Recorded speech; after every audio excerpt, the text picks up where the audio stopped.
Hei kaikille, olen Evelina. Minun työ keskittyy älypuhelinten ympäristövaikutusten, niiden valmistuksen ja materiaalien kierrätyksen tarkasteluun. Tästä syystä aiheeni on älypuhelimen elinkaarianalyysi ja ympäristövaikutukset.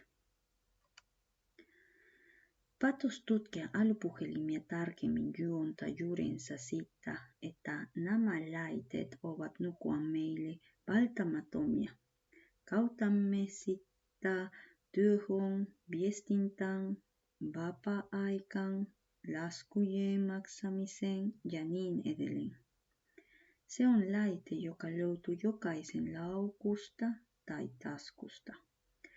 Usein minua hämmästyttää se, kuinka normaalia sellaisen omistaminen on, mutta en ole koskaan pysähtynyt miettimään, mistä se on peräisin.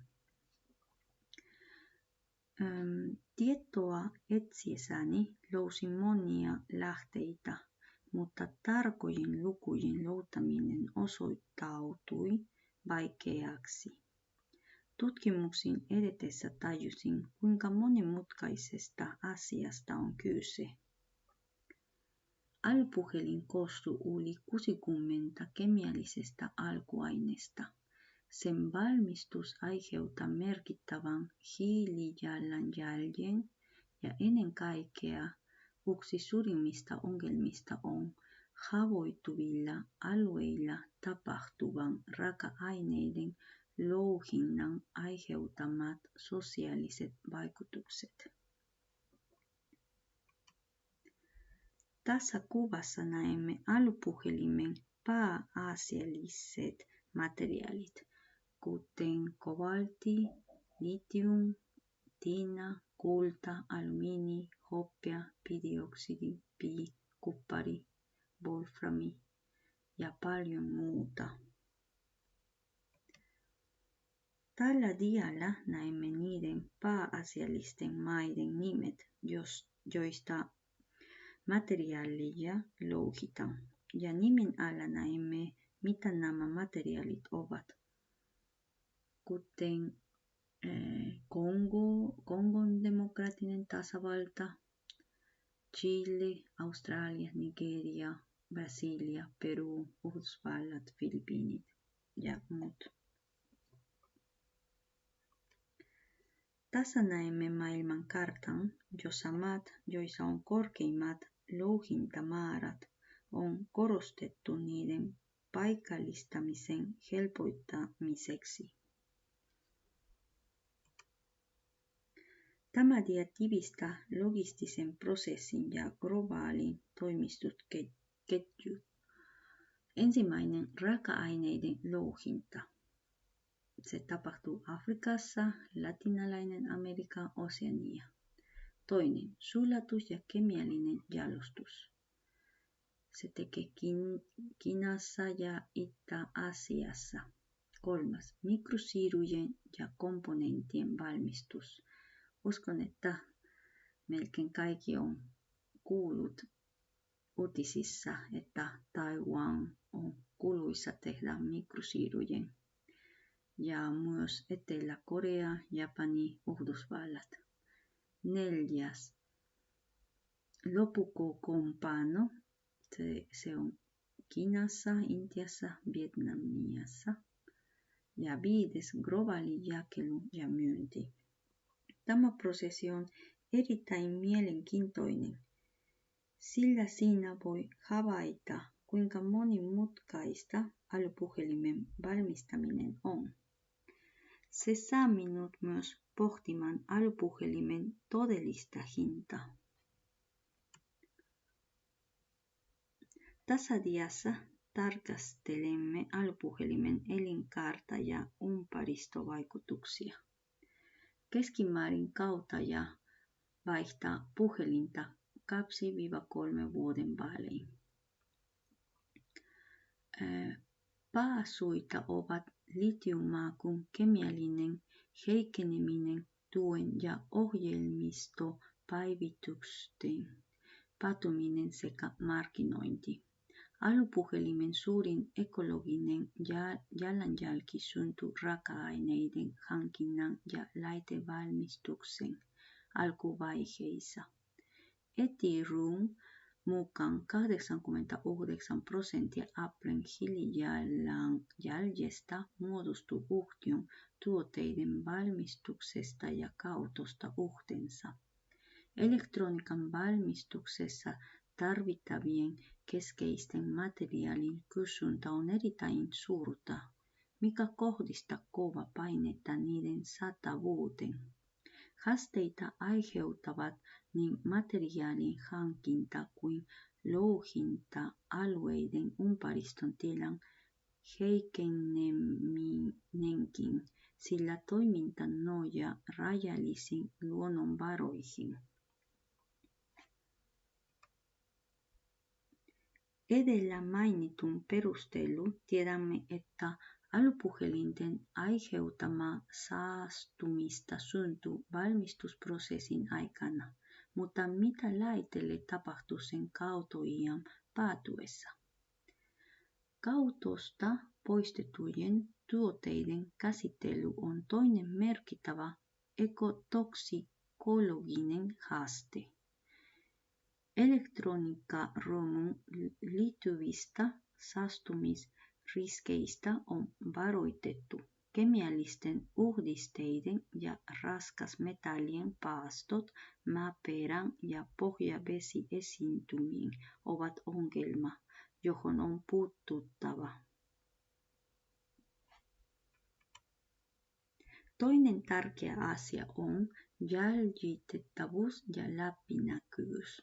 On olemassa ehdotuksia ja aloitteita, kuten Fairphone jäljitettävyyskartta, jotka osoittavat, että materiaalien jäljittäminen kaivoksista valmiseen tuotteeseen on mahdollista vastuullisemman hankinnan varmistamiseksi. Kiertotaloutta otetaan käyttöön neitseellisten luonnonvarojen liikakauton vuoksi.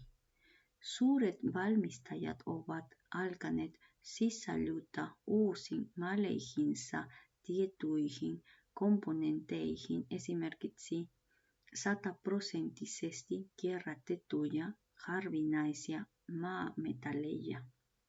Elektroniikan toimitusketjuja koskevan luotettavan tiedon löytäminen on erittäin tärkeää. Jos todella haluamme saada aikaan todellisen vaikutuksen, meidän täytyy tietää materiaalin alkuperä, valmistusprosessit, jakelurakenne. Yritysten on oltava avoimia tiedon suhteen. Ja tämä saattaa hyvinkin olla käyttökelpoisin ratkaisu. Kierrätys ja kiertotalous älypuhelinteollisuudessa. Elektroniikkateollisuus on alkanut soveltaa kiertotalouden periaatteita tavoitteena puuttua rajattoman raaka-aineiden kulutuksen ja vähentää raaka-aineiden hankintaan liittyviä ympäristövaikutuksia. Tavoitteena on ottaa keskeisen panoksen talteen ja palauttaa ne kiertoon. 100% kierrätettyjen harvinaisten maametallien hyödyntäminen uusien älypuhelinmallien tietyissä komponenteissa on alkanut. Materiaalin määrän merkittävämpi lisääminen kierrätyksen avulla auttaa suoraan torjumaan ympäristön tilan heikkenemistä ja vähentämään riippuvuutta perinteisestä kaivostoiminnasta. On toteutettava toimia, joilla varmistetaan suurten yritysten perusteellinen arviointi ja estetään niitä harjoittamasta viherpesua tai greenwashing englanniksi. Ja tässä näkyy 2 kolmiota, sillä olen tullut siihen tulokseen, että sekä kierrätys että kiertotalous ovat tärkeitä älypuhelimen kestävän elinkaaren kannalta, koska kierrätys välttää sähkö- ja elektroniikkajätteen kertymistä.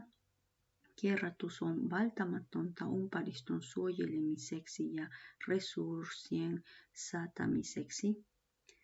Ja kiertotalous hidastaa kulutusten tahtia, suunnitella laitteet, jotka helpottavat korjaamista, pidentää laitteiden käyttöikä. Johtopäätös. Älypuhelimen alkuperän syvempi ymmärtäminen on auttanut minua todella hahmottamaan, mistä sen hiilijalanjälki saa alkunsa. Suurin hiilijalanjälki syntyy valmistusprosessissa materiaalin hankinnasta aina siihen hetken saakka, kun tuote päätyy käsiini. Kerätty tieto auttaa valottamaan sellaisia näkökulmia, jotka yleensä jäävät huomioita. Hankkeen toteuttaminen oli raskasta, mutta myös palkitseva, sillä ymmärrän nyt älypuhelimen koko elinkaaren. Kokemus on ehdottomasti vaikuttanut minuun. Aion hyödyntää älypuhelintani mahdollisimman hyvin ja sisäistä sen kierrättämisen tärkeyden. Samalla etsin kanavia, joiden kautta voin kannustaa yrityksiä ottamaan kiertotalouden osaksi toimintansa. Tehokkain tapa soveltaa oppimaani käytäntöön on kierrätä ja tehdä kiertotaloudesta tärkeä osa jokapäiväistä elämääni. Tässä meillä on lähteet ja kuvat, jos joku halusi mene suoraan joku sivu. Ja se on kaikki. Kiitos kaikille.